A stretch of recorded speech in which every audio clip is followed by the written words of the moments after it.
కోట వినుత driver Rayudu video ఆలస్యంగా వెలుగులోకి వచ్చింది. హత్యకు ముందు వీడియోలో మాట్లాడాడు డ్రైవర్ రాయుడు.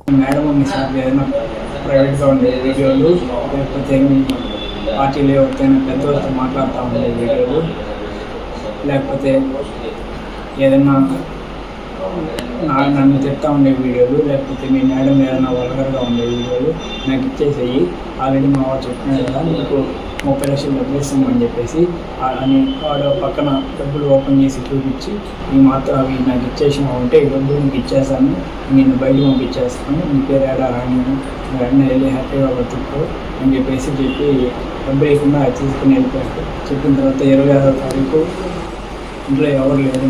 మేడం ఒకటి సోఫాలో కూర్చుంటే నేను కొన్ని కాళ్ళ కూర్చున్నట్టు కూర్చొని నా ఫోన్ బ్యాక్గ్రౌండ్ వీడియో రికార్డ్ అని అప్పుడు వీడియో ఆన్ చేసుకొని 2 నిమిషాల మధ్యలో వీడియో పెట్టే లోపల నా ఫోన్కి వాట్సాప్లో ఏదో మెసేజ్ వచ్చింది. మెసేజ్ వచ్చే లోపల అది సౌండ్ వచ్చి మేడం అక్క తీసుకొని చదివిస్తాను అని చెప్పి తర్వాత అనే టైంలో వీడియో చేసి ఫోన్లో డిలీట్ చేసాను. నాకు భయమే వేసింది.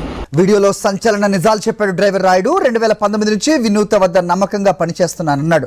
కోట వినూత చంద్రబాబుల హత్యకు బొజ్జల ప్రయత్నించినట్లుగా రాయుడు వీడియోలో వెల్లడించాడు. ఆ తర్వాత బొజ్జల సుధిరెడ్డికి కోవటుగా మారిన కోట వినూత డ్రైవర్ రాయుడికి ప్రైవేట్ వీడియోలు తీయాలని 30 లక్షల ఆఫర్ ఇచ్చాడు. కోట వినూత చంద్రబాబుల సమాచారం ఇవ్వాలని 20 లక్షలు ఇచ్చాడని రాయుడు చెప్పాడు. బెడ్రూమ్లో కెమెరాలు పెట్టి దొరికిపోయినట్టు వీడియోలో చెప్పాడు. 2 సార్లు కోట వినూతను చంపడానికి బొజ్జల సుధీర్ ప్రయత్నించాడన్నాడు.